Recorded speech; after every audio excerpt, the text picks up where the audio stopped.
welcome back, everybody. If you're just joining us, we've been talking to people who, at the most unexpected turn, decided to change the course of their lives and pursue their passion. And for this last segment, we've got a life coach who actually, we were here to ask questions and understand, so what do we need to pursue our passions? But you also have a very interesting story. Her name is Gladys Juma, and you are not a life coach by profession. You call yourself, actually, you refer to yourself as an accounting nerd, because that's what finances, money, that's what spurs your heart and gets you going, isn't it? Yeah, true, Sharon. I call myself a nerd, an accounting nerd, with a passion for personal finance management. Right. Because, that's where, everything takes for me. Right. Like when I'm guiding someone through their personal finances, I'm at another level. I can't explain. Right. Yeah, so for 15 years, I've worked in corporate Kenya, just handling accounting. Grew up into leadership positions in finance and eventually in general management. Yeah. But I did a lot of coaching on the side. Right. And this... Yeah, and I'm curious to know how it came about, actually. Okay. It started by just a few questions. This person, calling me and asking me, Gladys, how would I invest, or I'm caught up in debt. How do I get out of this? And so, I assisted one person. So easily, pro bono. Like I took my time to even drive to where they were. Wow. Can you believe it? Yeah. So I started speaking to friends, first of all, who started referring people. Like, look, you're in trouble. This is a person you need to speak to. And then with time, I realized that this is an opportunity. So was it that you were specifically focusing on the finance part, or were you giving them advice on general life? It first started out as advice strictly on finance, but then I realized some of these issues were deep-rooted. Some boil down to their belief system. Okay. So I had to develop tools that would enable that to come out clearly. Wow. Why? Because if you don't get to the root cause of the problem, you're just dealing with surface issues. That's true. Yeah. That's true. And even if you think about relationships too, and how often you'll end up, it sounds like you're fighting about money, but it's really not money. It's always something deeper, whether it's with your parents, with your partner. There's always something deeper. Yes. It could be beliefs, like I said, and sometimes it's just a matter of boundaries. You've got this mom who keeps asking for, 5,000 shillings. A brother who thinks they can just, get any amount at whatever time of the day. Your relatives, everybody, even friends. That friend who will always call you for, this one last time. Please lend me, even 1,000 bob. It's just knowing how to deal with such matters. On a personal perspective, would you say that both are your passions, whether the accounting bit and the life coach and giving advice? Personal finance is my passion. Okay. Accounting is something that I do because I'm good at. Okay. I'm an accountant by training and by experience. For over 15 years. I've worked as an accountant, I've supervised accountants. That I'm good at. I can do accounts with my eyes closed. Right. Yeah. But then I saw this great need, in just helping people out of their individual money situation. I believe my mission is to help people get out of money stress. Okay. Yeah. So you've actually said something very important, and I think it would be great for us to understand them, understand that concept, so that if anyone's looking to jump into their passion, they can pause and ask themselves this question. What is the difference between your passion and like a skill, something that you're good at? Because you've made it very clear that there's a difference between personal finances and helping that come about and accounting for you. So how does someone know the difference between their passion and something they're good at? A passion you will never get tired of doing. Okay. Yeah. A skill is something that you can learn. Do you can do something that you don't like, but you're good at, maybe because of training. Say, for example, my parents paid fees for me to go to Strathmore and do my CPAs. So I could just be stuck on doing accounting because that's all I know. But passion is something a bit more. Right. Yeah. And it gets you up in the night. It gets you, motivated. to keep going. Yeah. is a big Interesting to difference. note. So there could be someone watching right now who's really good at cooking, and because of that, they're a chef. They're a top chef, and they're really good at that. But their passion could be writing, or their passion could be completely different. Sharon, would you allow me to explain a model we use? Yes. In one of our modules, earning to live. Yes. It's called the Quadrant of Success. Okay. It's a model we adopted from a speaker, Jay Shetty. I'm sure you've heard about him. Yeah. So these are quadrants. I mean, it just has the 4 quarters as a quadrant would be. So the top left is normally what you're good at and what you love, right? And that's what I call passion. For me, What you're good at and what you love. and what you love. That's passion. Yeah. So that let's work on the left first. So that's Yeah. the top left. I have a question there. Can you be passionate about something but not good at it? Yes. That's what Right? I'm coming at. Okay, And I okay, think okay. it will explain the previous Okay. question So even what you're better. good at and what you love. And what you love, Passion. right? Then, and that's what I like to call passion. Okay. Yeah. Then the quadrant below that, that's the bottom left, is what you love, but you're not good at.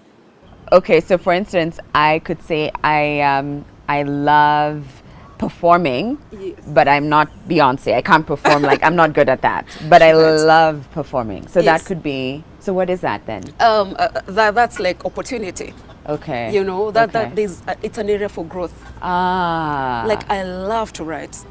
Yeah, Right. I love to write. Yeah. But I had to get a coach right. to guide me on how to write my books, But you, and that's how. I hear it. So That's you how many love, books to write. right? You love to write, but you're not Steven Spielberg. So you need to put the work in because eventually you will be here at the top left quadrant. Certainly. Got it. The top right is what you don't love, but what you're good at. And this is what happens when training happens. Remember I spoke about an accountant who, I mean, if you're in school at my time, you had to wait for about 2 years to go to a public uni. There was no, what is it called, summers, etc., of the private universities. Right. Yeah. So a lot of us did CPAs. Yeah. A lot of us, instead of being home for this while, just go do CPAs, go learn computers. And a lot of them ended up, going back and doing computer science. You just follow the same path.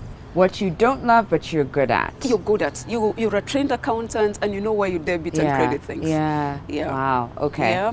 And then the bottom right quadrant, Yeah. the fourth quadrant Yeah. on the left, is what you don't love and what you're not good at. Yeah. That is Yeah. for sure. It's the worst to be Yes. in, isn't it? It's the worst, and that includes house chores. Yeah, I mean the things that you call Okay. mundane activity, you've got to do them because that's what fits up our lives. Yeah, Right. and can I shock you? Yeah. People spend most of the time on the right side of the quadrant. The things they don't love. How many people are at work right now? They're 8 to 5 jobs. That's what you're trained for. Yeah, that's what pays your bill. That's why you have to keep doing it. Right. So how do you marry the two? And is it even practical to assume that you should be on the left side or? It is. It's practical. What you do, you learn what you're good at and what you love. And that's what I said I like to call passion. Because how you know what you'd be passionate about, I mean, talk to your siblings.